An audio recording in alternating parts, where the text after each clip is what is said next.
That was a great introduction. Thank you so much. My job here at SLA is pretty simple. It is to help teach three things: confidence, public speaking, and leadership. And I have this job because I believe that schools don't do a great job of teaching these things.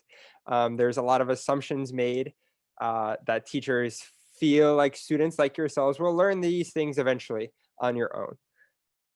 As one of those students who went through these schools, I can tell you it's not always that easy. And I remember going through middle school and high school really wishing that some teacher would just sit down and go through, how this all works and how to make presentations easier and how to make meeting and introducing myself to new people easier and standing up in front of a classroom easier. So I love my job in that I'm able to talk about some of these subjects here tonight. First thing though, is that I hate talking for 2 hours, and I don't think you guys will have all that much fun listening to me talk for 2 hours. What I'm going to need you all to do today is to interact with me and have you guys talking. And we have this cool system set up in Zoom. What I'm going to ask you all to do right now is to raise your hand, show me that this function is working, and that we're going to be able to call on you either when you have a question or when you're willing to participate. So please, everyone right now, take 5 seconds, 10 seconds, figure out how to raise your hand. Beautiful. I see almost a third of the class. I'm looking for a little more participation here. I know Zoom isn't the smartest function. It can be hard to figure out.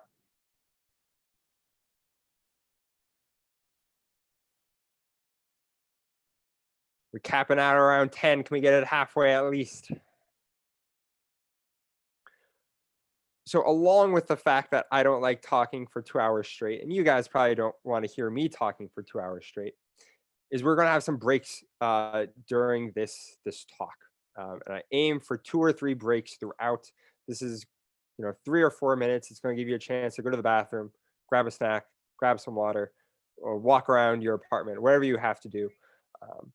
But so I'll ask you to stay put until we start one of these breaks, but I can guarantee you that they are coming. You're not expected to be glued to your seats for this whole time. So without further ado, let's get into it. So tonight we were talking about effective communication and an elevator pitch. So first off, effective communication. What does it mean? What does it look like? Effective communication is more than just getting the words out of your mouth. Although for some of you, for many of you, this might be the initial goal. Maybe I should start by saying public speaking is hard. It is not easy. It is not something many of us are born good at. This is a skill, just like learning a new language is a skill, or learning piano is a skill, or learning a new sport is a skill. It's not something you can do on the first try. You need practice. But if we don't get a lot of practice, sometimes communication is simply getting the words out, making sure you don't stumble over them or having to start the sentence over. But I think we all know it's a lot more than that, right? It's how your voice sounds. Are you loud, or are you too quiet for people to hear? Are you talking really, really fast? Or does your voice sound sort of kind of like a robot? How do you look?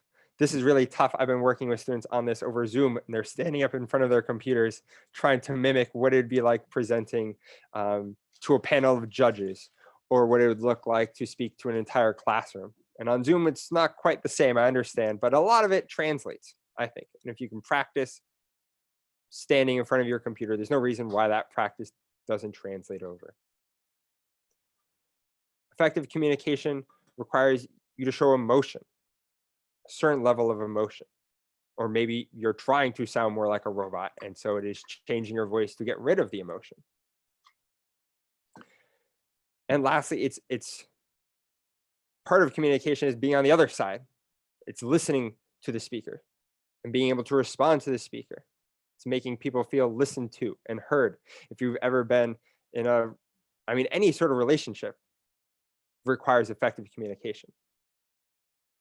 As you get older and you have more girlfriends and boyfriends, people in your life are going to emphasize this a lot. It's all about communication. And they're right. So we are not just practicing speaking today. We're going far beyond that. We're getting into effective communication. And what does this look like? Two aspects I'm going to focus on is confidence and straight talking. Confidence. It's another one of those subjects that schools really drop the ball on. I mean, I guess I can only speak from my experience, but my school did not teach me how to be a confident human being or a confident adult or a confident student. It taught me how to do calculus and how to write an essay, which are great skills. But confidence is truly a life skill. And let me show you guys the equation that schools use that lead to not so great outcomes. Schools will give you presentations and expect you to stand up in front of a class and speak on a subject that you don't know all that well. Right? In history class, you might have to stand up and give a history presentation. In English, you might have to stand up and do a book report. In science, you might have to stand up and talk about a science project. These projects are not designed to instill you with confidence because you don't know all that much about the American Revolution. How could you? You spent 2 weeks in class studying about it. This is not a subject you truly know or that you're passionate about. So you go up and maybe you give a bad performance or not a great performance, and that hurts your confidence. And that leads to more bad presentations, right? It's a negative downward cycle. And what is the result of schools trying to teach presentations like this way? What is the result of schools giving you these strange layouts? It's that students believe that they are bad speakers. That gets into their heads. And as long as that thought is in your head, you get nervous before any new speaking opportunity. And so what I want to start with tonight as a warm-up is trying to change your mindset behind this approach to speaking and behind this approach to confidence. Because confidence, I believe, part of confidence comes from knowing that you know things and knowing that you are good at things. What does that mean? Well, if you ask me to stand up tonight and teach you all a calculus lesson, you would know pretty quickly, about 2 minutes in, that I have no idea what I'm talking about because I don't know calculus. And you would realize very quickly that I am not a confident guy talking about this subject. So right now, what I want all of you to do, this is where the interaction starts. Grab a piece of paper and a pencil, or open up a note or a Word document. And I want you to write a few sentences about a topic you know, something you know a lot about. And this shouldn't be a school topic. This could be a movie. This could be a video game. This could be a book. This could be a person that you read a lot about or you've done a lot of research. I want you to write about practically any topic of your choice, but it has to be something that you are comfortable with. That is what we are going for. We are going for a level of comfort.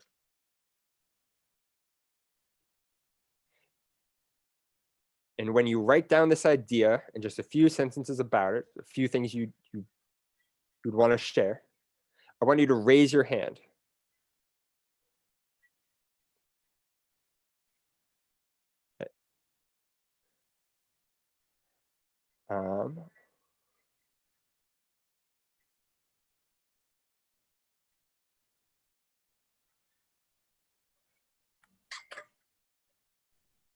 Hello there.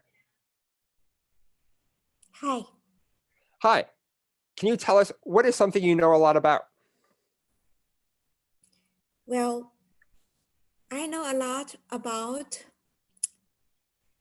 the equipment for medical device because I used to be research engineer in that field. Mm, And nowadays, I know quite a lot about how money works because I learned a lot in this field. I'm very close to the retirement age, so I try to teach myself a lot about it instead of stick on the 401k and don't know how to handle it after I left company. So I brilliant. self kind of teach myself how to handle it. Great.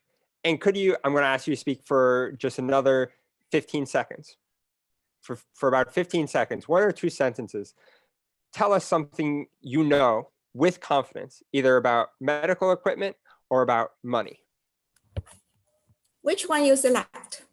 Let's do money because we could all learn a little more about money and how to save it. Sure. Okay. The money I learned is, first of all, everybody can use is the time effect of money. Because if you save the money with the compound interest, it will grow quite fast.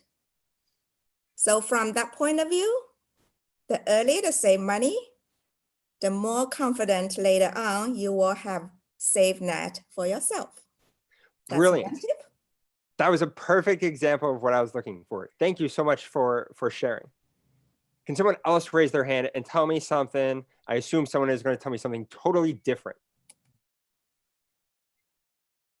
Let's hear what does someone in the audience know a lot about and can tell us one or two sentences about?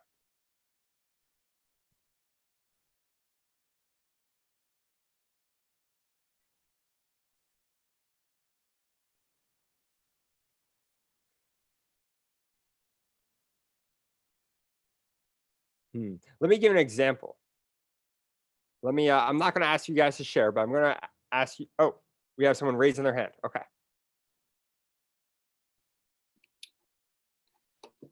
Hey, Carter. Hey. Hey, my name is Shao, and yeah, I want to talk about what I like. Yeah, so I think so. I have very good knowledge about Asian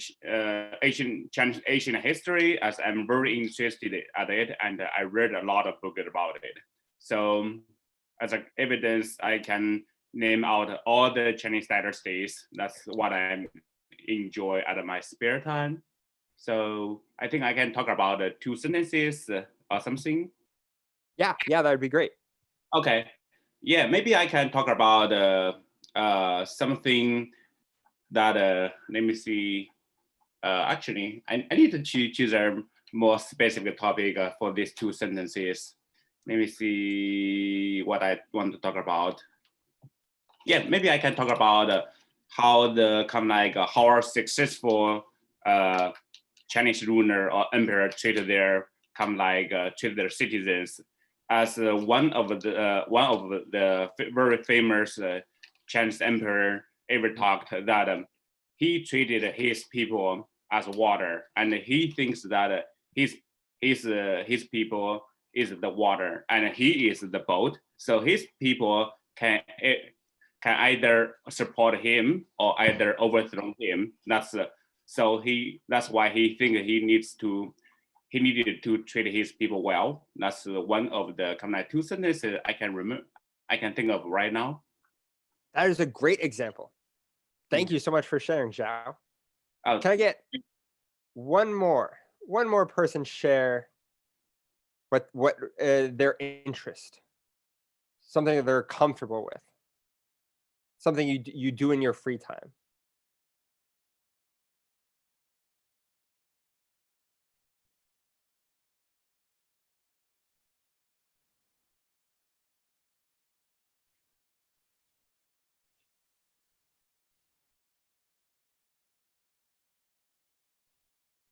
Brilliant. We have one more.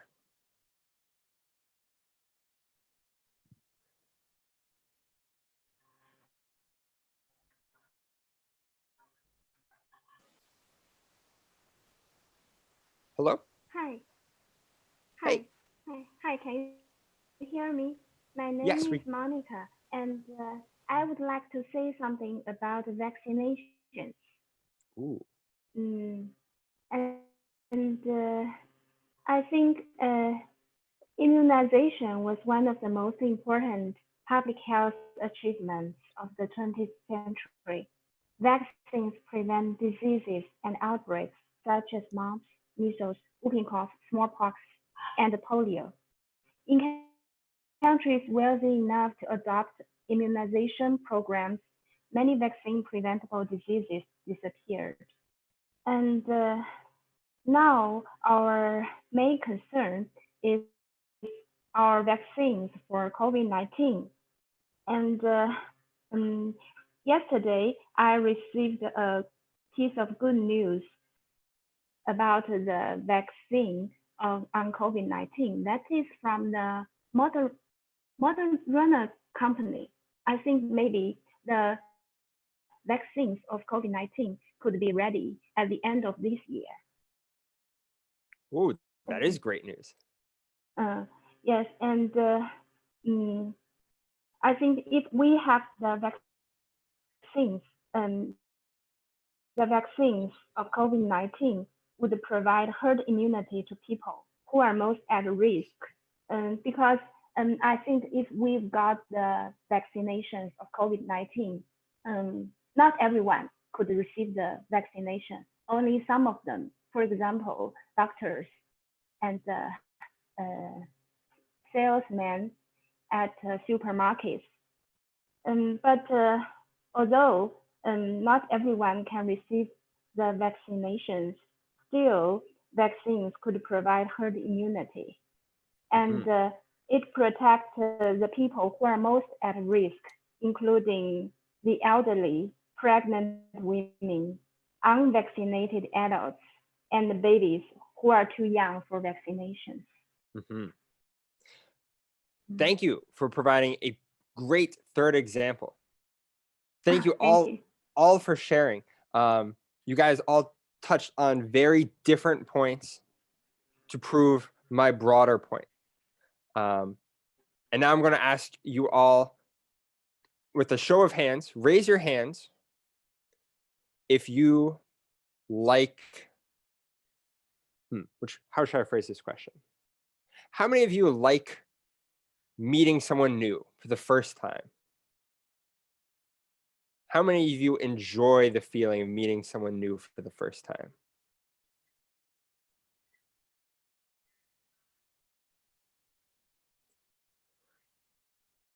So I see about 2 of you, but the vast majority of us, and I'm with the majority here. I don't really enjoy meeting new people.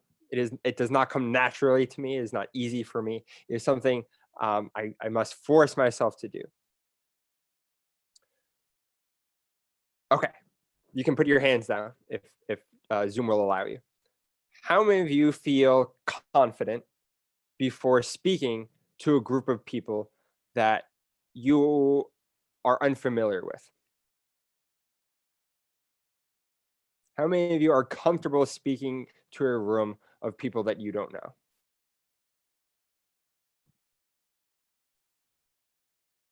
Okay, so about the same number of people.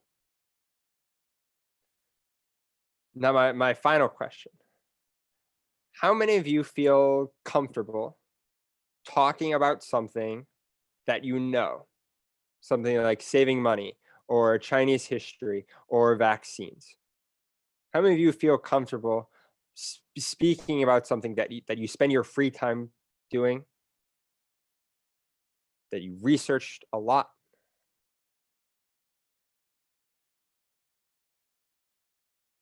Okay, we have a lot more hands now. And this makes sense. This makes total sense. Meeting strangers is outside of your comfort zone. Speaking about your hobby is within your comfort zone. But the confidence to do both comes from the same place. And that's what I think is very important to realize.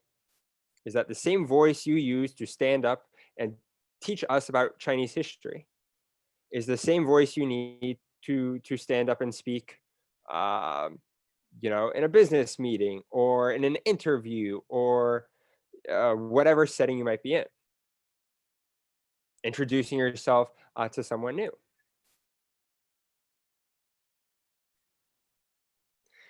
Now, I want to get into the meat of our conversation tonight, and that is the elevator pitch.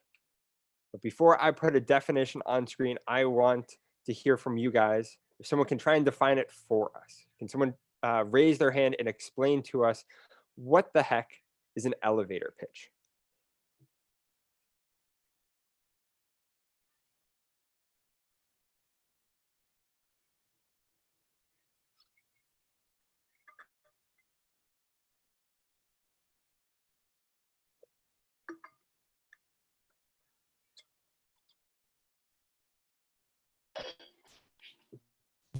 Hey, it's Shar again. Can you guys hear me? Yep. Yes. So my wife told me that an elevator pitch is that you use the chance of taking an elevator with somebody and give yourself an introduction. That's my understanding. Exactly. Yep. You nailed it. If you imagine yourself getting onto an elevator with, let's say, Bill Gates, and you have 30 seconds to ride the elevator with Bill Gates before he gets off at his meeting, what are you going to say?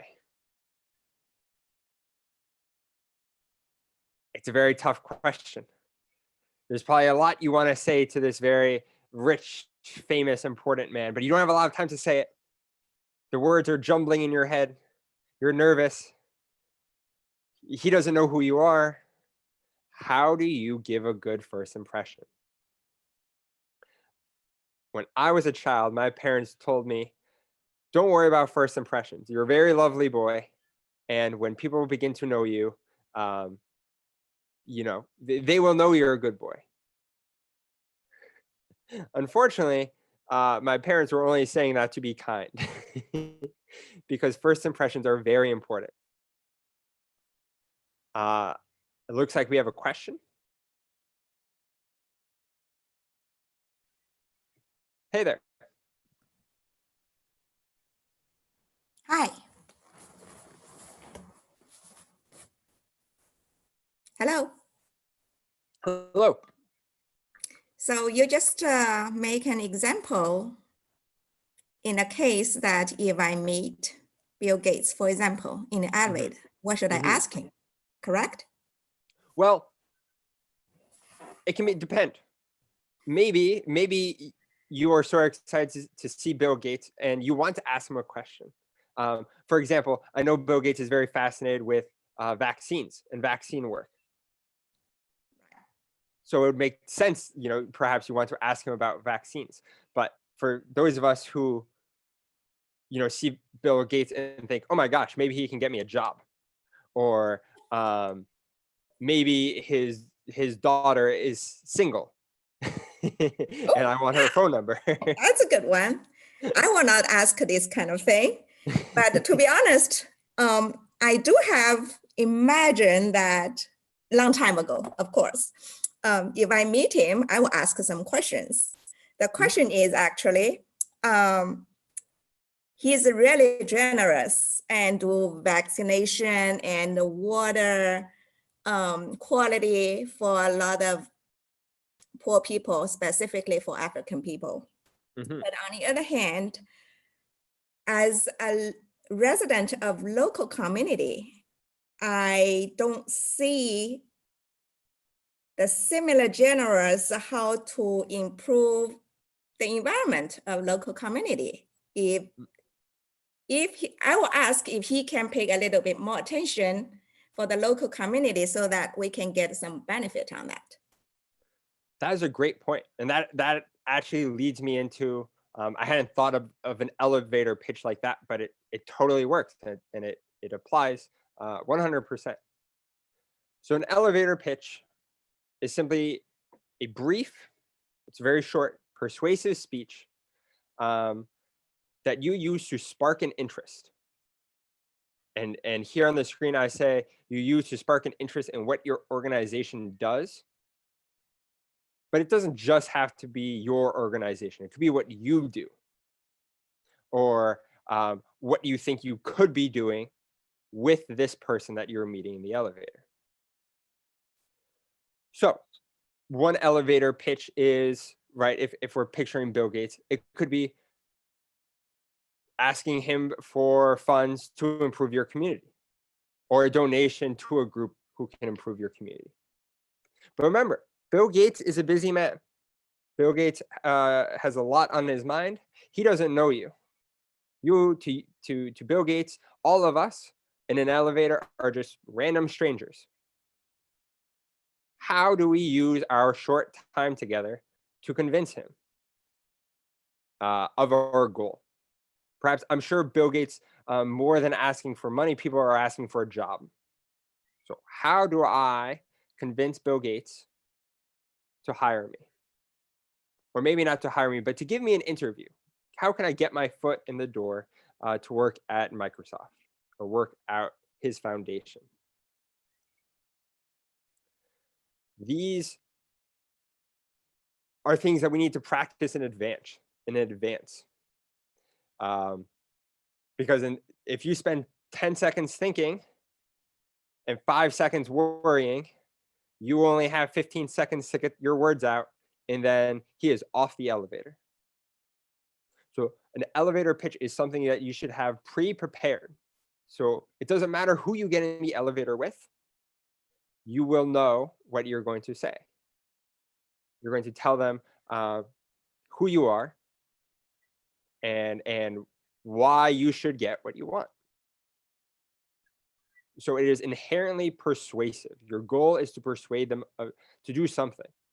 And what that something is depends on who you are and what your goal is. So this actually might be a good time. Yes, now is a good time for our first break. And I'm going to pull up a YouTube video, and when we come back, we're going to watch someone give advice and practice their elevator pitches. But for now, let's say 3 or 4 minutes. You can go get some water, grab a snack, go to the bathroom, get away from your computer, and then come back.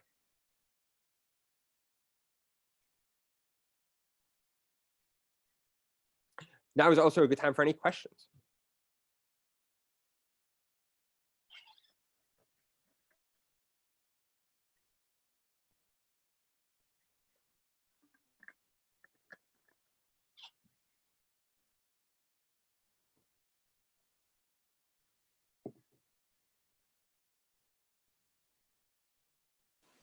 And for those who'd like to raise questions, again, just feel free to raise your hand.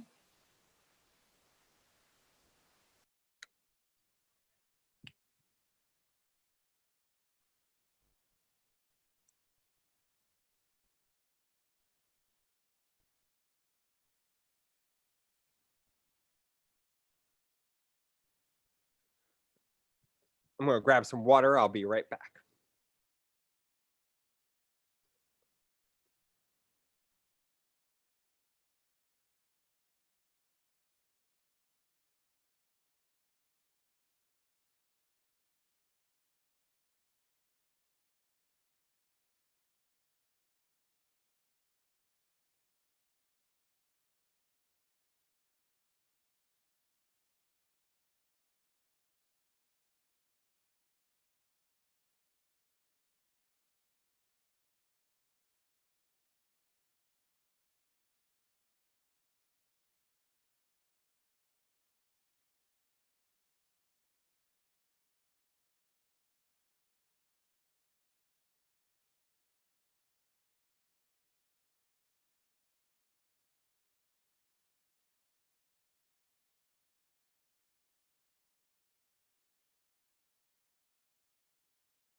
So we have a question here. You'd like to,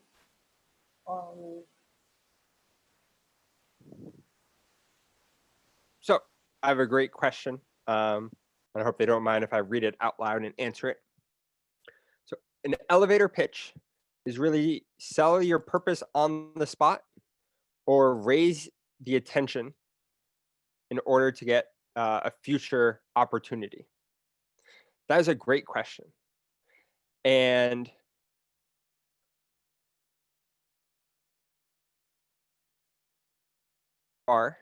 you could try and do both. So one approach is, right, what is your goal? If my goal is for Bill Gates to remember me and to give me a call back, maybe I should stop using Bill Gates because he's such a big figure. Let's just say it's a businessman or woman at a company that you want to work at, and you recognize them, and you say to yourself, I want this person to remember me. I want them to give me a call back.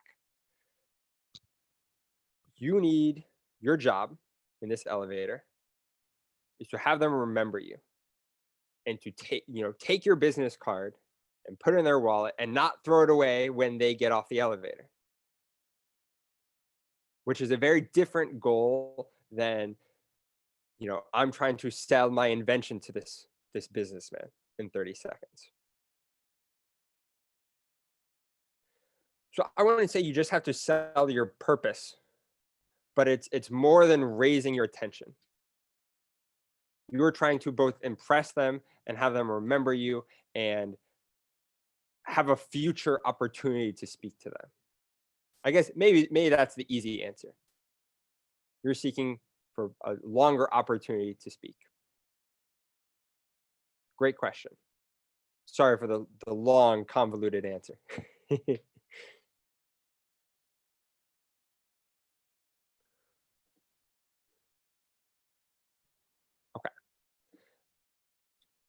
I'm debating whether to start with this video. Maybe we should skip ahead. I don't want to skip this far ahead. Okay. So let's go over a short explanation, a little more in depth than what I talked about previously, and then we'll watch some videos. So there are important points to remember, and that is you're just a person in an elevator, and to step out of this literal example of an elevator, you are approaching a stranger. And if I came up to Jaden here and I said, hey, Jaden, I have an amazing business opportunity to sell you. Let me tell you about it. It's about, I don't know, a pen with, there are two parts to my future pen. It's a great idea. Jaden, I want you to invest $1 million in my business. What do you say? Jaden's first response, oh, actually, yeah, Jaden, I would love to hear what your actual response would be if a stranger came up to you and said that. Actually, I don't have 1 million. If I have, I will consider that. Maybe I can give you. Yeah. So, but at first you need to tell me what features does this pen have. Yeah, you can show me. Jaden, you're too kind to me.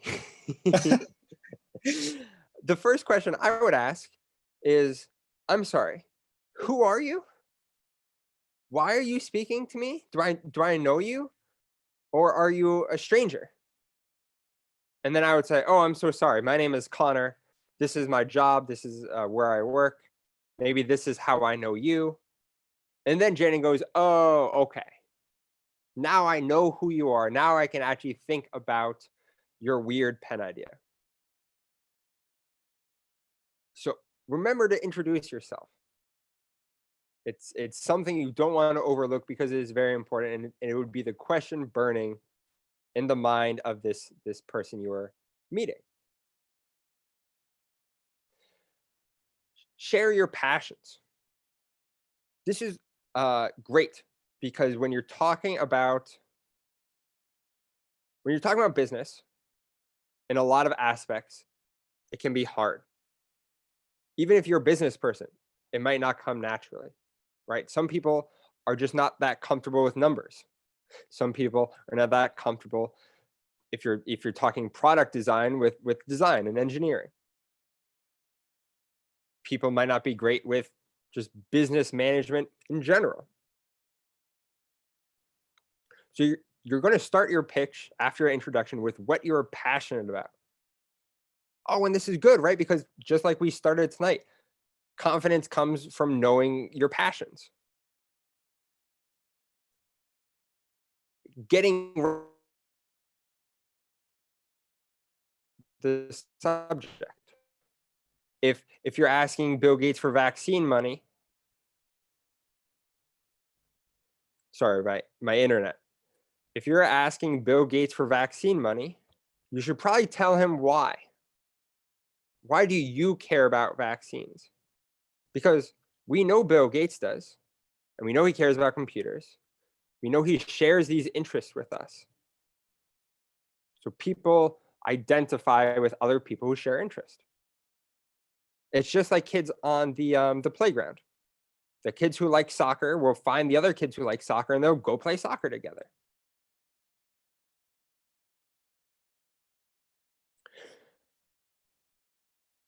You have to think about, once you share your passion, what makes you different? If you're talking to a businessman, famous businessman like Bill Gates, or just a normal businessman or woman, they're busy. These are busy people, and many people don't like being interrupted by a stranger. Having their attention taken by a stranger. Most people aren't as friendly as me. So how do you set yourself apart? Why does this person want to remember you when they go home and they're eating dinner? Are they going to remember you as that guy who interrupted them? Or are you going to be the guy, with a great idea? Or that guy who also, likes the same football club as me? Or is also, really into vaccines. Wow, the random person I meet on the street is into vaccines. Like, that's interesting. I like that. Sharing your passion can help set you apart, can help show that you are special. Now, this fourth point is perhaps the most important point, because this sets it apart from you going home and telling your family and friends, guys, I met Bill Gates today and we had this amazing conversation. I asked him a question and he had this great answer. And oh my God, I wish you were there. I should have gotten in a selfie with it. Having a conversation with a businessman or a stranger is not an elevator pitch. You need a call to action. You need to ask them to make an action, to do something. And so what do you want from this interaction? If you just want to talk with Bill Gates, more power to you. I understand. But if you want him to grant you an interview, you need to ask that. If you want his business card, you need to ask for that. If you want to be considered for an internship or a position when it opens up, or if you just want to grab coffee later and chat about the previous passion that you talked about or what makes you special, you need to ask for that. And this, besides going up to a stranger and meeting them for the first time, this is the hard part, because this is when you put yourself out there. I mean, you're at their mercy. What if the stranger says, no, I don't want your business card? That's the fear. But introducing yourself and pitching are skills. Just like basketball, just like learning to play the piano. You need practice. And you will make mistakes. People will turn you down and shoot you down and you will feel bad. But you got to try again. If you give up after the first time, it's going to be hard to succeed if you give up, And all of you are here because you're interested in entrepreneurship, and I know very little. I'm not a businessman. I'm a public speaker and history teacher. But the only thing I do know about entrepreneurship is that there's a lot of failure involved at every step of the way. And so if you're afraid of failing in this aspect, I don't know what to tell you. But this involves practice, practice, practice. And going back and being like, okay, maybe I shared too much about my interests. Maybe I should change what interest I want to share. What could be more relatable? What maybe I told themselves too much. You know, my name is Connor Whitney. I went to the University of Washington in Seattle. I attended all 4 years, and I took 4 political science classes, 4 government classes, 4 history classes. You're like, wait a second. Bill Gates might not want to know all this. Maybe I need to make some changes. Right? It's something you revisit. And as you get better, as you get more comfortable telling this pitch to strangers, it's probably going to change. And that's a good thing. So I'm going to pull up a video now. I'm going to stop sharing my screen and pull up a YouTube video. And they're going to talk about elevator pitches. I want you to focus on what about this video is helpful. Do the tips make sense? Like, will I follow everything this person says, or I follow some things, but some of this makes no sense to me? Okay. Share.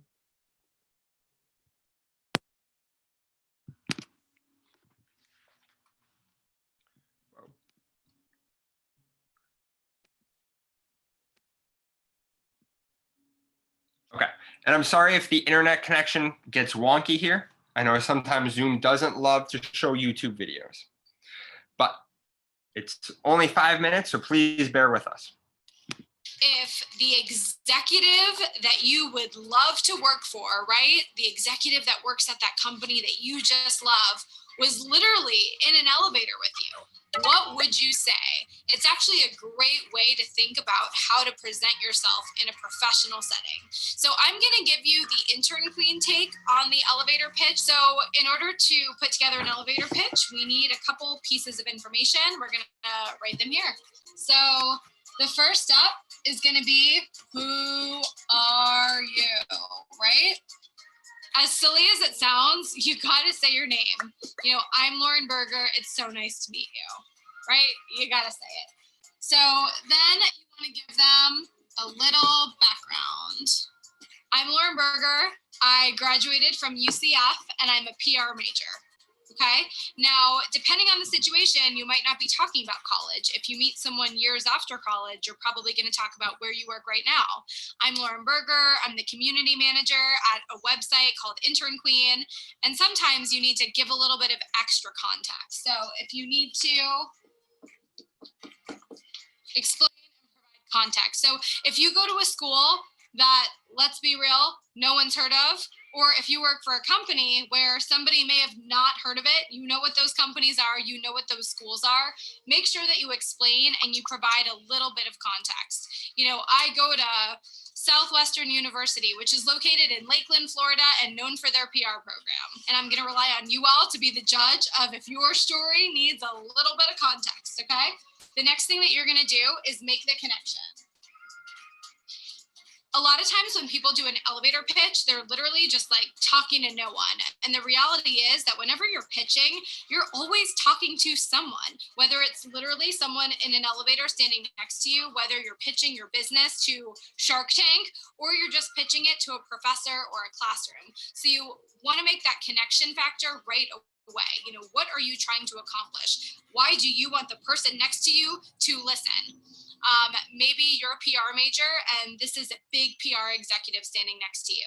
So I'm connecting what I'm doing to what the person standing next to me does. You know, I'd love for you to invest in my business because, right? You're connecting who you're talking to with what you're offering and what you're selling, which is sometimes yourself. Then the last thing that you want to do, and this is what a lot of people don't cover in the elevator pitch, but you got to make the ask, right?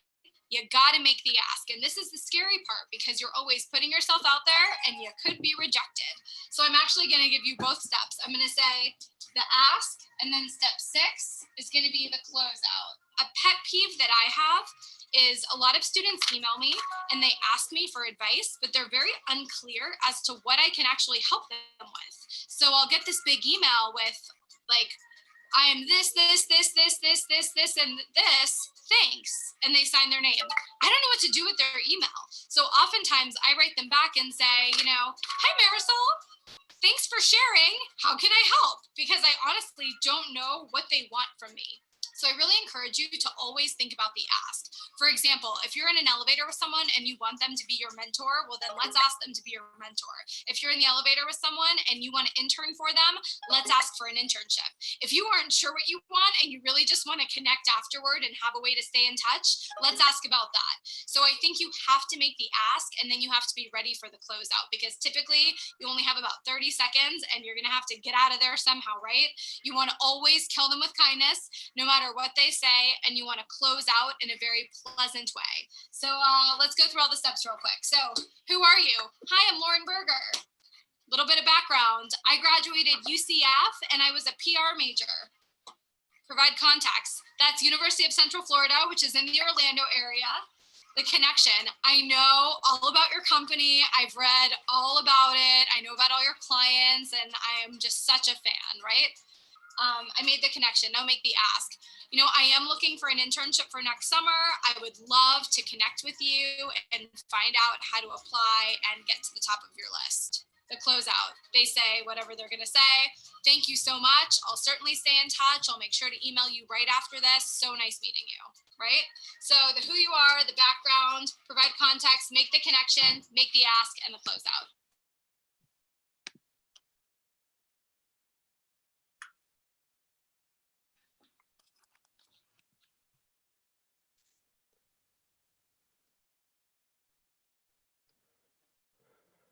So, what did we all think? Was this video useful? Were the tips helpful? How about I start with this? Was anything confusing?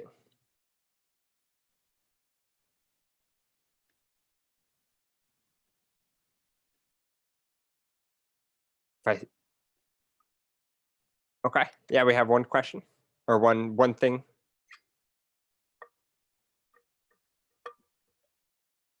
Yes, I think these tips are very helpful, but I think there may be more things could be added to this kind of like an elevator page, such as what makes me special. I think I want to make people interested in me, not just telling what I am, something like that. Yes, that is a spectacular point, and that's actually something I didn't realize she didn't have included in her video. And when she gave her own pitch, when I think back, she doesn't present herself as anything special. And maybe she doesn't feel like she is special. And I understand, how do you present yourself as special? How do you talk about people? People are funny. Humans are funny. Humans love to talk about themselves. It's what we're best at. It's one of the things we're best at, is talking about ourselves.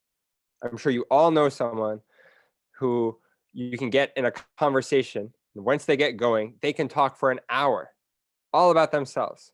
You don't even have to join the conversation. They'll just talk. And but at the same, so while humans love to talk, some of us feel very strange talking well about ourselves.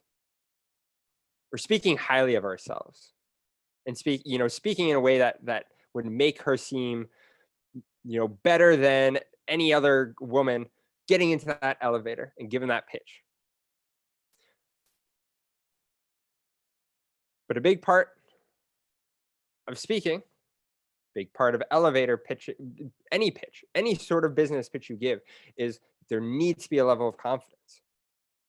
If you go in and your body language says, you know, I don't think this meeting is going to go well. If your voice sounds like you don't think this is going to go well, it is a self-fulfilling prophecy. It will not go well. Right? You tell yourself, I'm going to fail, I'm going to fail, I'm going to fail. What happens? You're probably going to fail. And younger students of mine really dislike this. And I tell them because young kids are very set in their ways. I don't know if for any of you who remember being young, and you think about those times like how stubborn you were and how your parents tried to fight you and that just made you more stubborn. This is part of it. But you have to accept that you must tell your brain good things for good things to happen. I have a second video, but I actually, after seeing that, I want to break this up. I want to change how I have my slideshow set up, because I really like this interaction we have going between me and the audience, between me and you guys. So this is an example. And I'm not going to tell you if it's a good or bad example. I want you guys to determine for me. So hi, my name is Mark. And I'm going to give this in my real voice. So, excuse me. Don't focus on my voice. Focus on the words that are coming out of my mouth. So, hi, my name is Mark. After graduating with my bachelor's degree in business administration, I spent the last 3 years building professional experience as an executive assistant. I successfully managed end-to-end event coordination and have generated a strong professional network for my colleagues. I was excited to learn about this opportunity in the sports management space. I've always been passionate about the way sports bring cultures together and would love the opportunity to bring my project management and leadership abilities to your organization.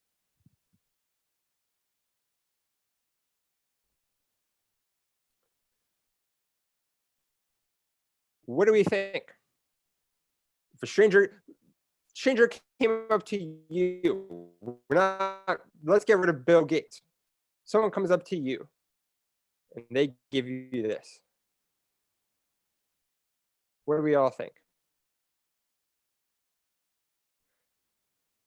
Kevin, I see your chat. I can definitely send you the link at our next break, which is coming up.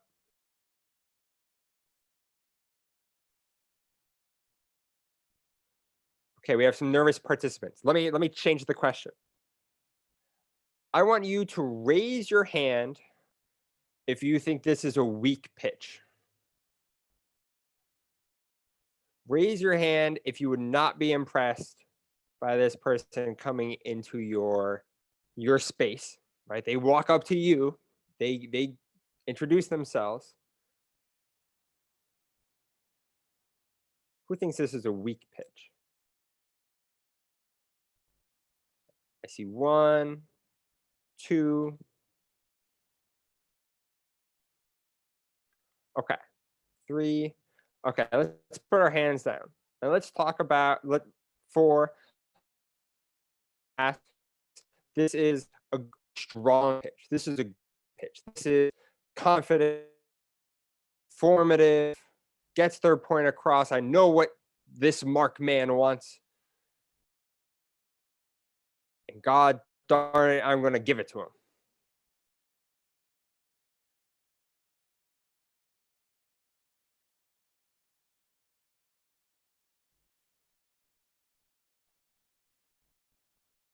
Okay, I only see one hand for this. So let me ask one of the 4 people who raised their hand, one of the 4 people who thought this was a weak pitch. And preferably if you have not talked yet during our time together. If you raise your hand and tell me why was this not as strong as you would have liked? Or what can we do to make this better? I like that question more. What can we do to make this pitch better?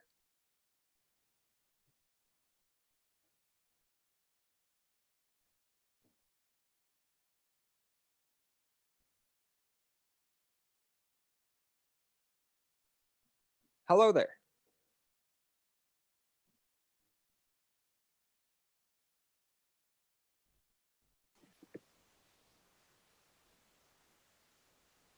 Hello? Wait, Hey. right? Yeah, you are unmuted. So you can feel free to speak out.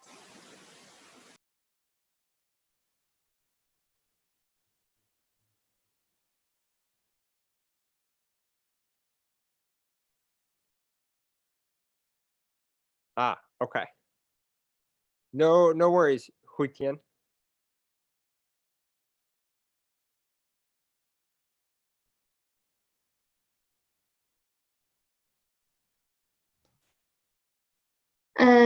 There is a sentence. I've successfully managed end-to-end event coordination and have generated a strong professional network for my colleagues. I think if the speaker could give a more detailed information on how I succeeded, maybe this could give the boss better impression of herself or himself. Oh, I think that is absolutely correct. That is a really good point. And this is something I emphasize to my students all the time, is you can say something in my position, I have done X, Y, and Z. yeah. And if you say that in an interview, if you tell an interviewer, you know, I've generated a strong professional network for my colleagues, and you tell this to a stranger, I think many strangers probably don't believe you. Or if anything, they're curious how you did this. And so you're right. I think it would be much stronger if instead of telling someone, I did this, tell them how you did this, right? There's probably a story behind this. And a successful story is often an interesting story. Can we tell this story in 1 or 2 sentences?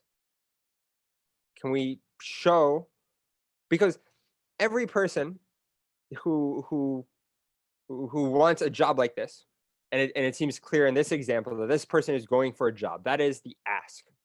That is the call to action. They would love the opportunity to bring the skills to your organization. So they're asking for a job. Almost anyone smart enough who reads the job description can realize, oh, this company wants someone with professional networking abilities. Okay, so I'll write that down on my resume, or I'll write that down in my cover letter, or I'll write that down in my pitch. And I can say that to them. But just because you say it doesn't mean it's true. And it doesn't mean that they're likely to believe you. If we have time tonight, and I'm not sure if we will, I'm going to end tonight on storytelling and the strength of storytelling. But what I tell my youngest students is that it is best to tell a story in these sorts of instances. Don't just tell them, I am good, I'm a hardworking student. Show them. There's this one time I stayed up all night working on a project when my classmates had let me down. And I stayed up all through the night. I didn't sleep a wink. And I got to school and I presented it, and it went really well. And that next night I slept for 12 hours. That is showing you that I am hardworking. And that is more memorable than me just vomiting a line to you. And so I really like that critique. I really like it. My overall critique with this elevator pitch is that it doesn't feel much like a pitch. This feels like a resume. No, I'm sorry. This feels like a cover letter, the first paragraph of a cover letter. This feels like I'm sitting down for an interview at a job that I've already been called into to interview for. Like, they have read my resume, they see I have the skills, they bring me in and they say, Mark, tell me a little bit about yourself. And I say, hi, my name is Mark. And this is what I studied, and this is what I did. These are the skills I have, and this is why I think I fit well with you guys. And then the interview maybe dives more into the skills and the fit for the company. But Mark, as a stranger coming up to me, he doesn't strike me as anything incredible.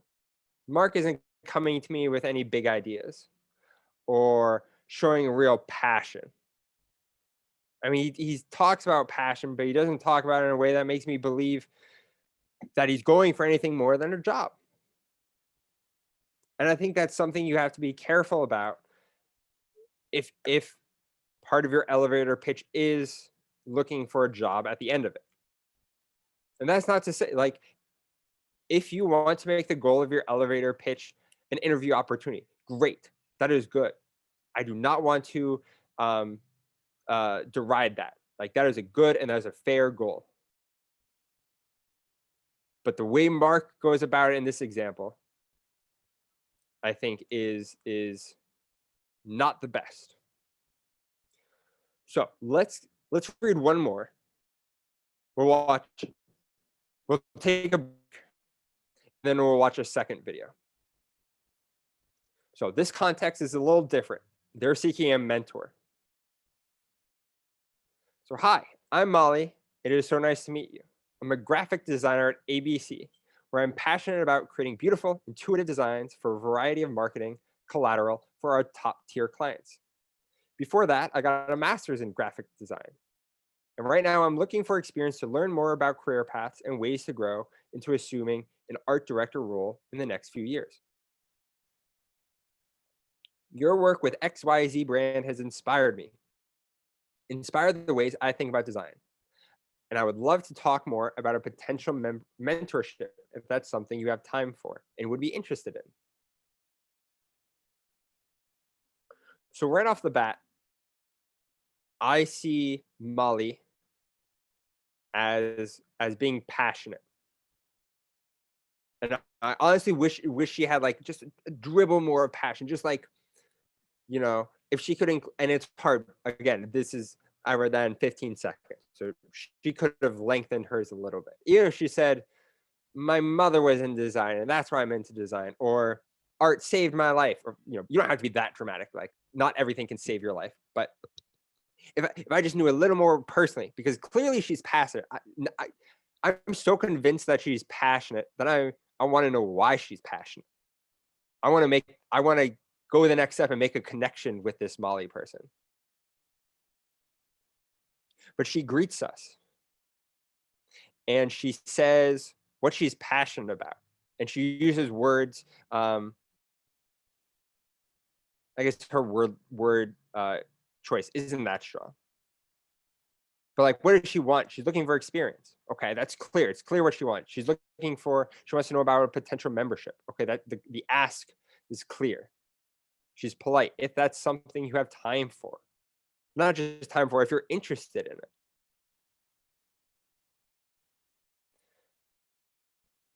Are there any strengths or weaknesses that stand out to you guys about this example?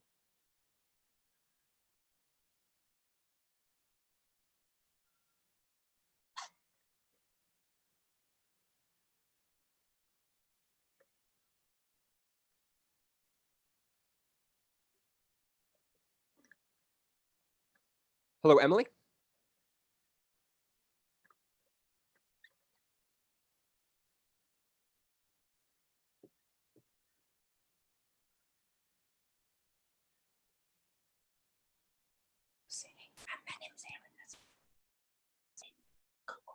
Hey there, Emily. Hey, Connor, this is Aaron. Yeah. Hey, Aaron. Hey. Yeah, Emily's here with me, and I'm just reviewing this one. I actually raised my hand for the previous one, but yeah, this one, I'm somewhat impressed with this. I think she gets across some excitement here. I think kind of at the end, if there's somehow kind of a follow-up, something to grab the attention. Hey, you know, do you have some time, some kind of next step for the person to take as well? And then I get the whole elevator pitch, it's also best, in my opinion, if possible, in this, elevator scenario, that there's some type of dialogue. If you can get the other person, engage in a conversation back and forth, that's always ideal versus a monologue as well. So those are just kind of a couple of my thoughts. Absolutely. And I want to touch on two things that you said. So first, the ending. The ending is, it almost feels like a layup, like in basketball. Like she's nervous about the ask, which is natural. That is the scariest part. And I got to move my thing to read the line. I would love to talk more about a potential membership if that's something you have time for and interested in. It kind of sounds like she's ending on a question mark, which doesn't inspire confidence. And you're right. It's more like she has left the ball in their court and she is walking away. There is no, like, she gave up on the ask and she forgot about the closure.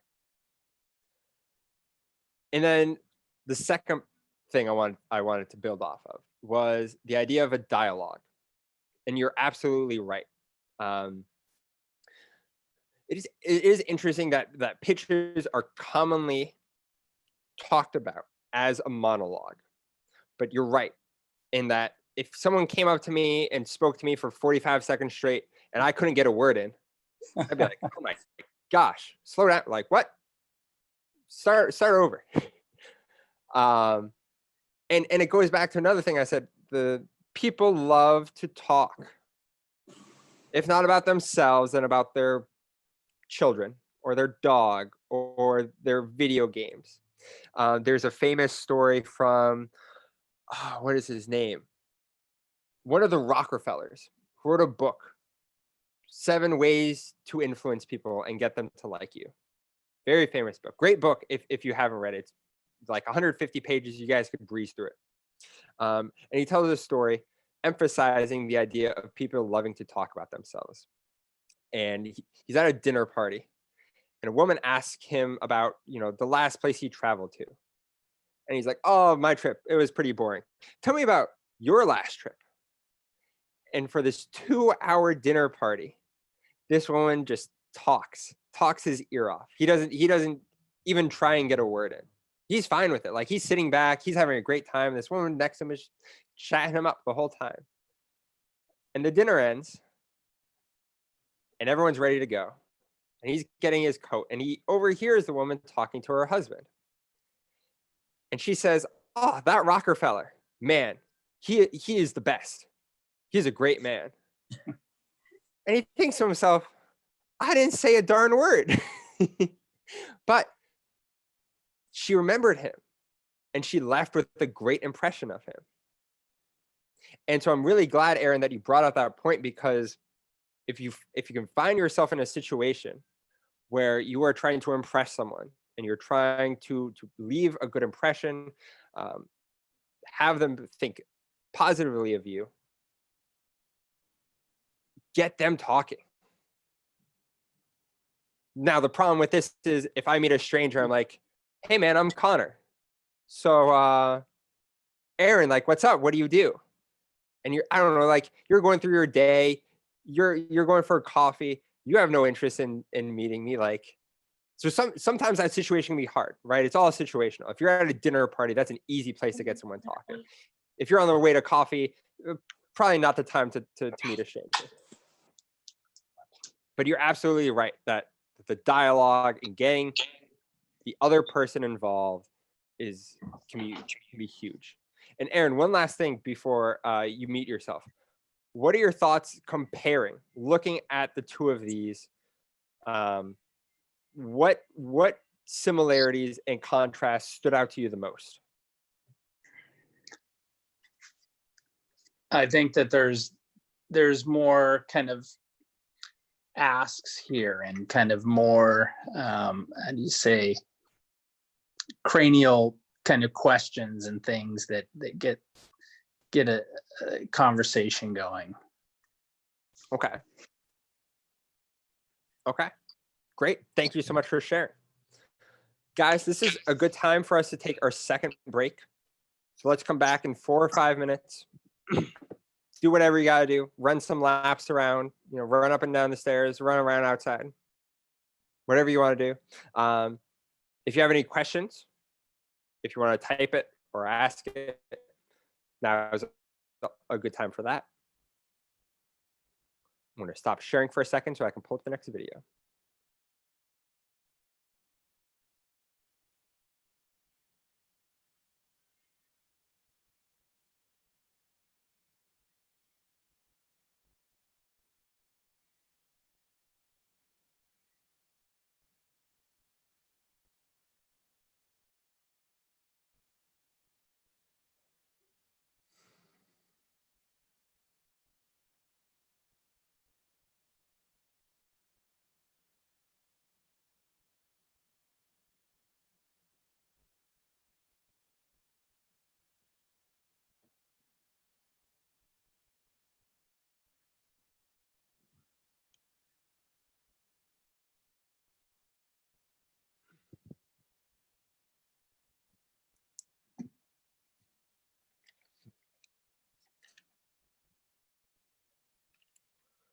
Also, before our lesson is over, I hope to have you guys giving some pitches to us. So start thinking, start brainstorming. What would you say? Don't worry about, what it is you're going to be asking us, but how are you going to talk about yourself? 20 or 30 seconds.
Let's give everyone one more minute to come on back. Sit down, get comfortable again.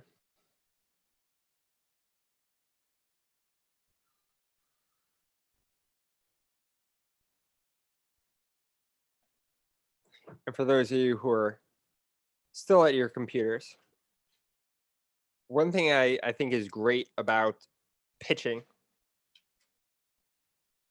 it's kind of similar to your interview skills, which you can feel like you're great at it, but you can always get better. And a lifetime of practice will consistently make you better. And I think skills like that, where you can constantly find yourself improving, are those skills that are really worth pursuing and keeping with.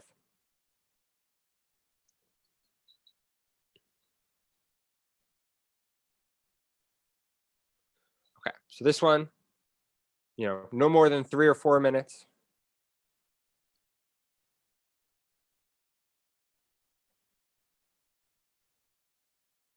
Also, and this title made me think about it. How do you create a personal elevator pitch?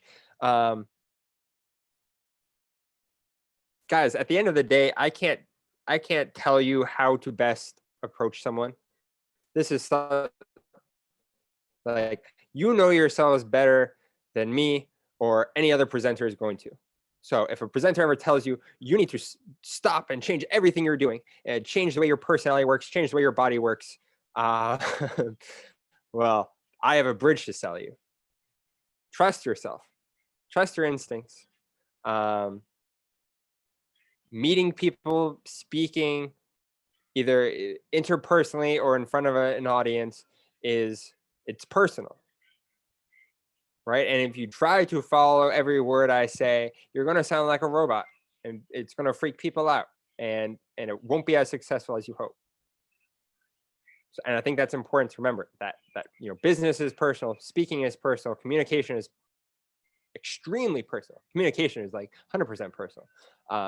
It's important not to get lost in that when people throw advice your way. Okay, now let's throw some more advice. Sorry. Clients attending. Whoa. It's at 2x speed. That's my bad. Okay. Networking events or job fairs. Before we jump into how to create the perfect pitch, remember that the purpose of an elevator pitch is to quickly let others know what your expertise are, what your greatest accomplishments are. It's designed to ignite a two-sided conversation. So think of it in terms of baseball. If you pitch a ball to someone, they're going to pitch it back to you. So you don't.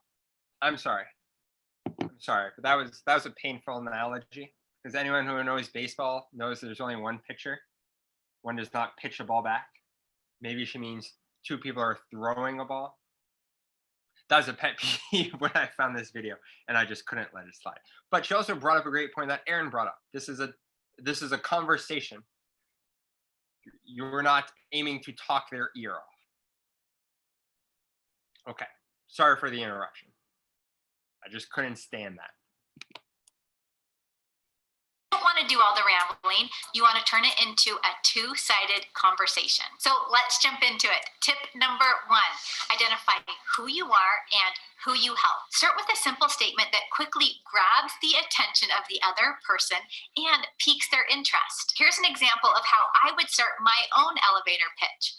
I am a career and business strategy coach, helping working professionals find a career that brings true happiness and fulfillment. The next step is to identify your why. To keep the other person engaged, mention why you do what you do. This will help you better explain your purpose and better clarify your passion and commitment to what you do. This will also be one of the reasons why the person you're talking to takes action in the end. So here's how I would explain this in my elevator pitch. One of my greatest passions is to provide award-winning career guidance to business professionals that want to learn top-notch job search strategies, LinkedIn tactics, interview prep skills, and even career transition approaches. Now, your elevator pitch is very similar to a professional bio.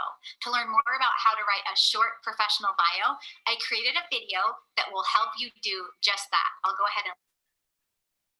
Now, me and her have a few differences on this point. And it's not to say she is wrong, we just have differing opinions. I think a bio sounds a little off-putting. If someone feels like they're reading to me their resume, I'm like, this isn't who you are. This is like a you that you've typed into 12-point font on Microsoft Word. Like, I want to know who you are and why you've come up to talk to me. So I'll let you guys decide how comfortable you feel in. I guess there is a middle ground between you going like, hey, what's up, guys? My name is Connor, and I love soccer. Versus her, very formal biography. That's a middle ground you guys have to find for yourself. And link that one up below. Step number 3, explain what makes you unique.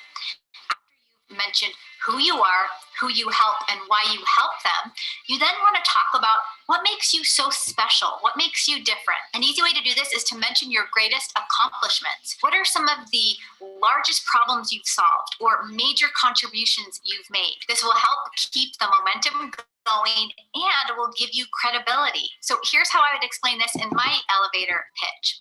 In addition to career strategy, I help my clients explore options for starting and growing a new business. I provide actionable advice to those that are striving to become entrepreneurs. Step number 4, include a call to action. Your goal at the end of your conversation.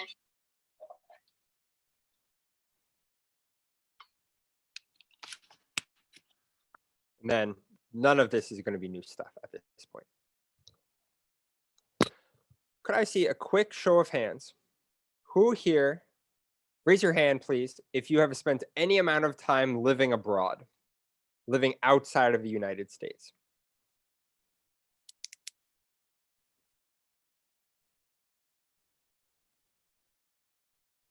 Let's see some hands. I know we have more than 4 hands.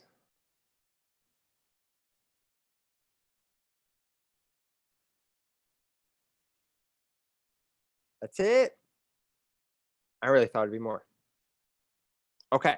Well, congratulations to the 3 or 4 people who have lived abroad, because here in America, that I'm going to say this with some confidence, that makes you instantly more exciting and interesting than people who have not lived abroad. This is something I've realized personally. I grew up in Southeast Asia. I spent almost my whole childhood in Jakarta, Indonesia. And when you bring that up in any setting to Americans, their jaw drops.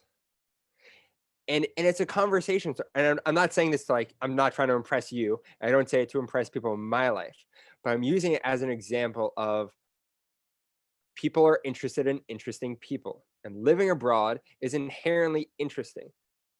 And if any of you guys come up to me and we end up talking about where you live, I'm going to have a million questions. Even if it's Canada, I'm going to have questions for you. And questions lead to conversations, and conversations lead to connections. And that's what it's all about, right? Connections. If you have not lived abroad, do not fear. You're not inherently disinteresting. You just have to find something else to find that sets you apart. But yeah, if you have lived abroad and you're doing business in America, you're doing anything in America, feel free to use that, because most Americans are suckers for that. If you go to Europe, maybe not so much. A lot of Europeans move around, and like they do live abroad. So I have one last example, and then I'm going to be letting you guys talk for the rest of the class, because this is way too much talking for my liking. Our example number 3. This context is very similar to the first context, seeking a job opportunity. Hi, I'm Tom. I've spent the last 8 years learning and growing in my role as a media planner, where I've developed and optimized strategic media plans for our top client and managed a subset of planners as a team lead. One of my proudest accomplishments was a pro bono project that was recognized as a top nonprofit campaign last year. But I've been interested in moving to nonprofit for quite some time. And I love what your company does in education. Would you mind telling me about any media planning needs you may have on the team? I would love, now that we've seen 3 different pitches, I would love to hear either your thoughts on this or comparing this to the first and/or second. Are there strong comparisons to be made? Are these strongly different? Would you even classify these 3 as the same category?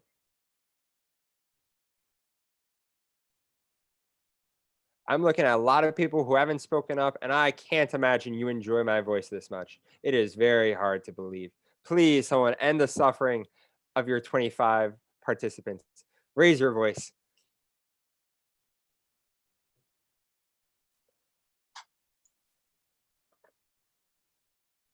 Otherwise, I have to assume you do love my voice, And I don't think it's good that my ego can get any bigger. My girlfriend will hate it.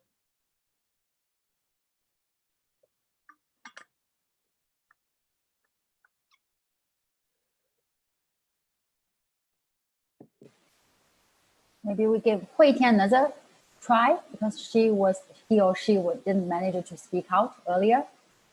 Yeah.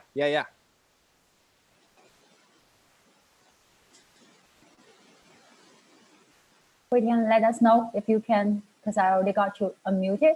So yeah, you might also need to unmute yourself on your phone or device, then you can speak out.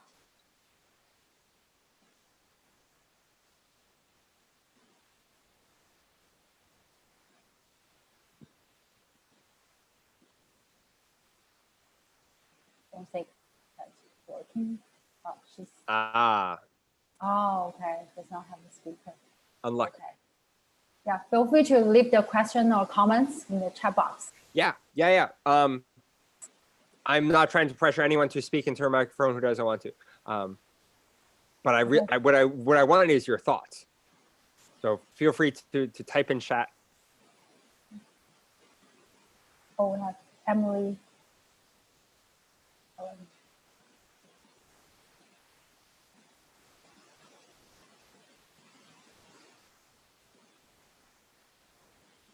So let's go by Emily, because I think I'm.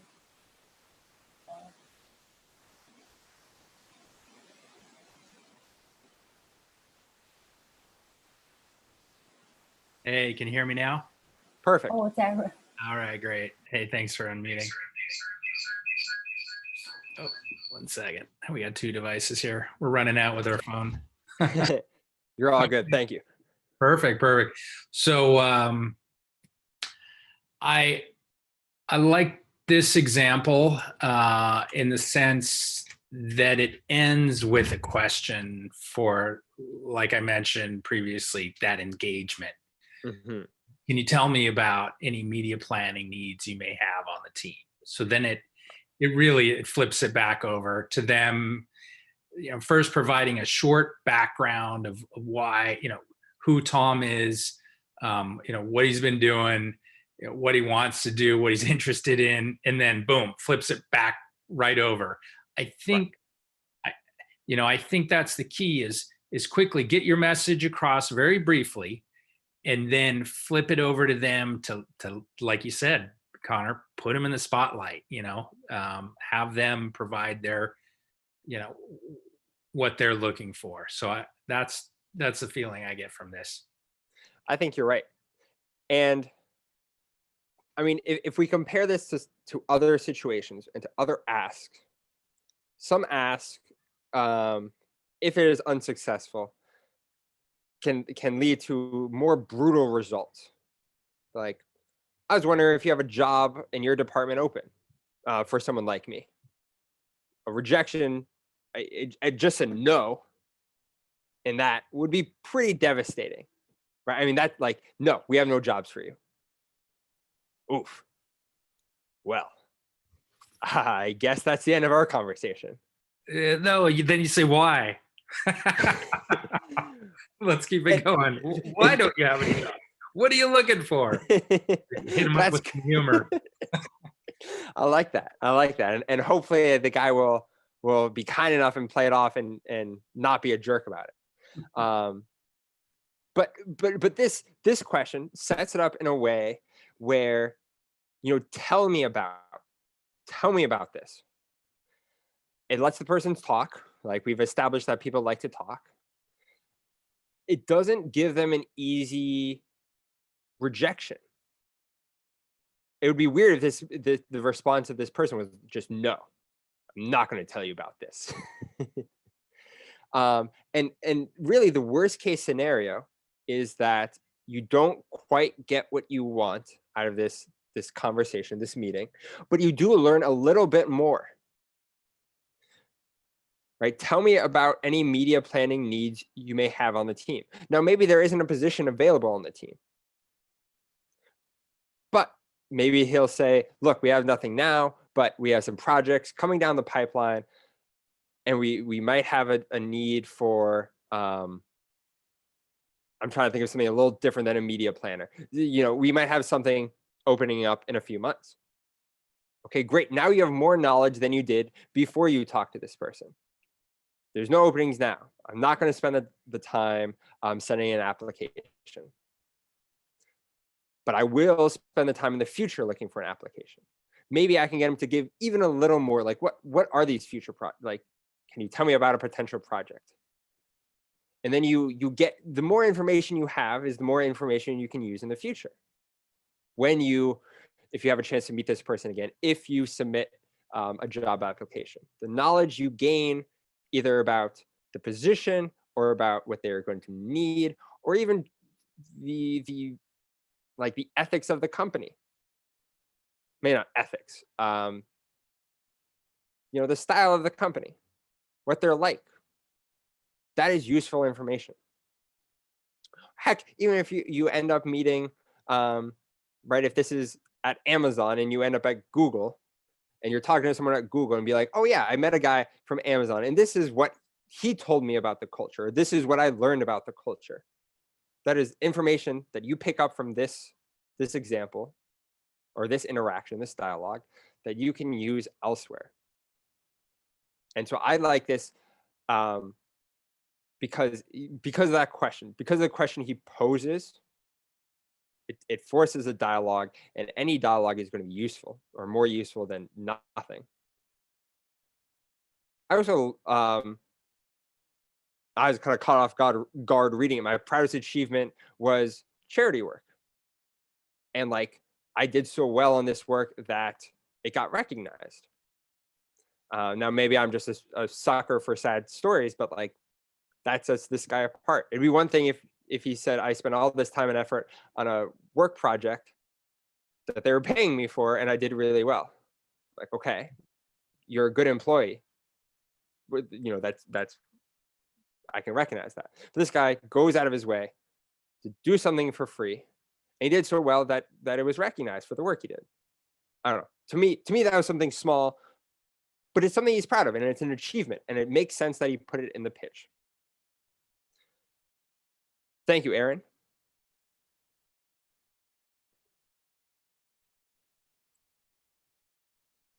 I'm trying to think of, we're running low on time. I don't know if we need to go over all of this stuff. But I really like this second point, curiosity. I want you all to think about your average, let's say your average day before COVID, your average day back when you were going into school or work or your normal life. How many times were your curiosity sparked in a good way? Sometimes I see people on the street, I'm like, what on earth are you doing? That's a bad curiosity. How many times are you like, oh man, it's pretty rare. It was rare for me before COVID, and now life is just all the same and it's boring. So maybe people appreciate curiosity even more right now. So if you can spark someone's curiosity in this short interaction, you've done something right.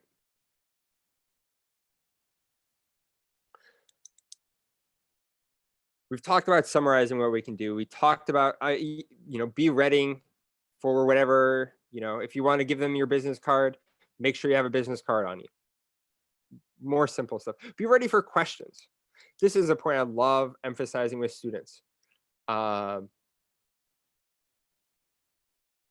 With especially middle school students. Because this is how middle school students approach presentations. They will do just enough research and write just enough to where they can stand up, present, and sit down. As a teacher, my job is to push them beyond that limit. And so I will always ask a question of a student. It's not an impossible question. I never want a student to fail. I'm not that mean. But I want to make them squirm. I want to throw them off their feet. Even if they stand up, and I love a good presentation, a good public speaker. is something I'm always impressed with. But even if they're a good public speaker and they show me that their knowledge of the subject is surface level, oh, you know I'm going to throw them a hard question. You know I'm going to make them use filler words. Well, you know, that's a tough question. You know, I think I would say, well, And that's when I expose them to the whole class that they didn't do as much work as they should have done. Now, in the most basic example, I can think of an elevator pitch like where something like that can happen. If you're pitching a design, if you're pitching an idea, you're not pitching yourself. You meet Bill Gates and you're like, Bill, I have this new idea for our computer. Let me spend my time to tell you what it is. And you tell him. And you it's great because you practiced this presentation for a year straight. You research everything because he's a smart guy and he'll recognize, he can smell BS from a mile away. And Bill Gates asked you a question that is not that is only slightly related to your pitch. Something about the computer, something about the design, something you hadn't been practicing all year.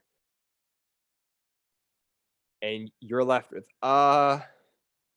well, Bill, that's a good question. And just like that, it's over. He knows you don't know the answer. He knows you did not prepare enough. He knows you are not ready for that question. So what I tell my students, what I will tell you, is you need to know your material and yourself and what you want inside and out. Where if they're asking about your resume, if they're asking about your skill set, if they're asking about who you are or what you want from them, there is no Because exposes weakness. Exposes lacking confidence. Be ready for questions. Be ready for hard questions. They shouldn't be asking questions to destroy you. They probably just want to know a little more. They're not as mean as me when I teach, but be ready for questions. Now, with the remainder of our with the remainder of our time together, I want to hear you guys. I would love to hear your pitches. Now remember, pitch can be broad. This is not only asking for a job. Maybe you have a business venture idea. Maybe you have a design idea. Maybe you want an internship. Like, you know, maybe you want anything. I think I've spoken too narrowly about the idea and the constraints of these pitches during this class, when really, like, there's so many things you could be asking for, that I don't want to constrain you while I ask you to present for us. Now, some of you are thinking, I'm not going to talk to this guy. I'm not going to talk to all these people. I'm not going to talk to my video camera. This is weird. Someone else can do it. But if you can't do it to a room full of blank cameras, I ask you this seriously, how are you going to do this in a high pressure situation when a high level person from WeChat walks into your building, or a high level person from Amazon walks into your building, or the person from your dream company walks into your building, and that anxiety kicks in, your heart starts beating faster, you start perspiring, your mind is going a little crazy, all that practice, you're worried it's not going to come through. That's why I love putting students through Zoom, because if you can't do it over Zoom, how do you expect to do it in real life? And I know you're all tired of hearing my voice after 2 hours. I'm certain of it. So maybe everyone take a minute or two. Think about what they'd want to say. chew it over. And then when you're ready, raise your hand and go ahead.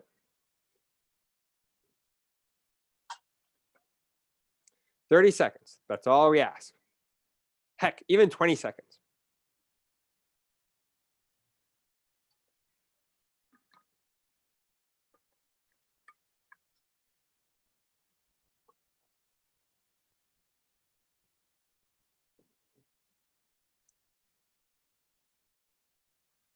Maybe you say, Connor, I have the greatest job in the world. I'm an astronaut. Like, I don't need to do this pitch. Okay, imagine this is your chance to go to Mars or something. You get to use your astronaut skills to the test.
Okay, we have one brave volunteer. Thank you.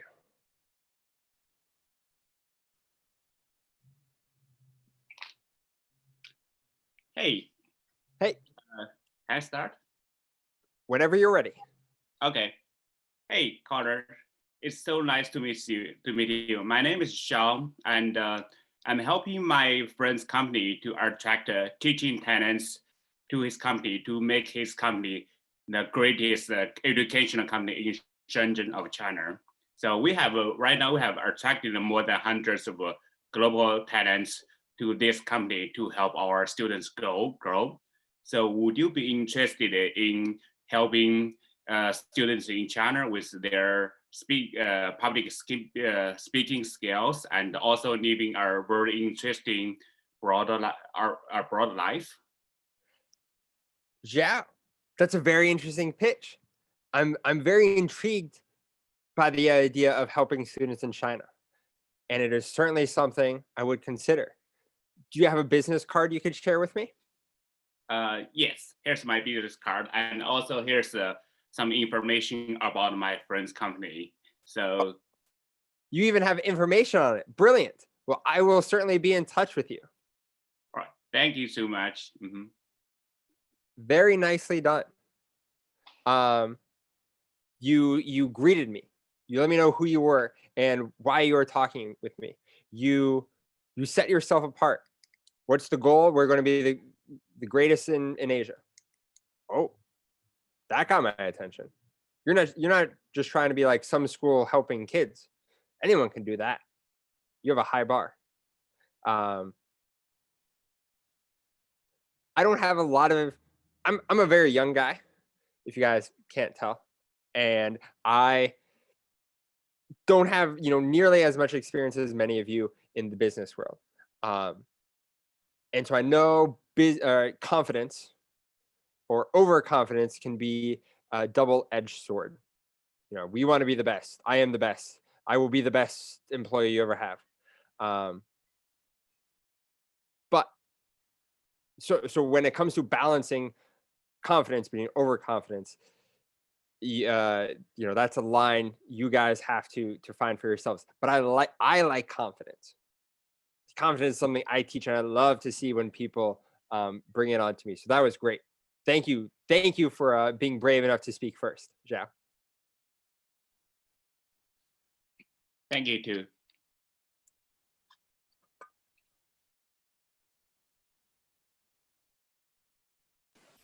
Okay, we have another.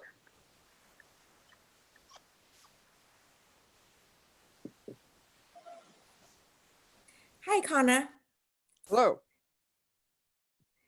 I'm so glad I hear your webinar today, and it seems like you are working as a project as a leadership topic. Nowadays, during the pandemic, a lot of college students, graduate students, is in the pitch of how to find a job and wandering around, don't know what's going on. Do you mind to make a webinar to help them lift their spirit and get ready to face the challenge? Ooh, I like this. I mean, I should say in character. Yes, I would love to. Please share your information with me, and we will get in touch. Oh, great. Can you give me your business card or contact information? Definitely. I would be happy to share it with you. Thank you. So It's my business card, and I will email you to nail down what's the time you are available so that we can make it happen. Great. I'll be expecting your email. Thank you. Nicely done. That was a creative topic, or a creative subject. I certainly wasn't expecting it. And your beginning really made me realize, like, COVID is going to be a part of every pitch. COVID is part of our lives. It's hard to avoid. You know, what you've been doing in your business life, what you've been doing in your personal life, everything has been affected. And so I like bringing that in. I would be careful for all of you. Otherwise, you start to sound like American TV commercials. And these are, you know, we've all been through some hard times, but we're all in it together. It's very broad.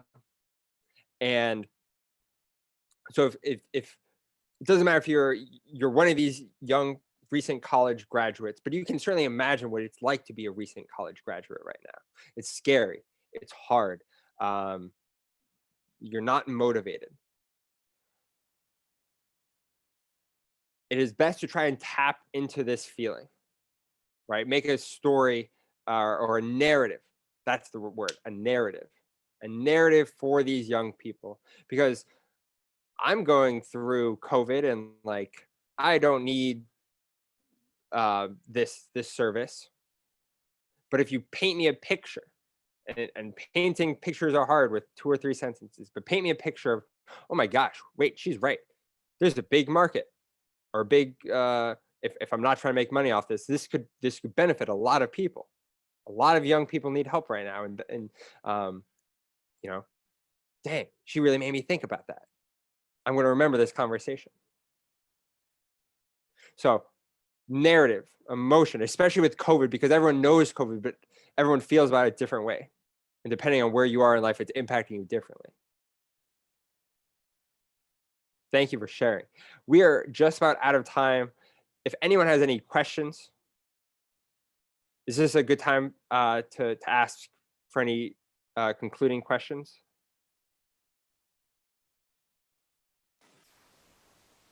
Yes, and I think, yeah, we are, due to the time constraints, yeah, anyone still, we have 2 minutes. So if anyone still have some questions, please feel free to raise your hand.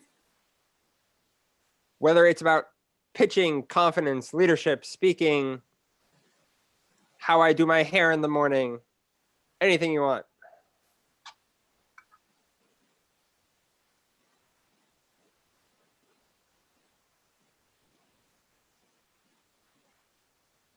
If no, and maybe I just take a quick chance and because you know that the Seattle Youth Entrepreneurship Challenge 2020 is coming up. So it's, as I said, so for the teenagers and who are actually interested to join the pitch, and then do you have any like 1 sentence, like suggest tips for them to prepare for the pitch?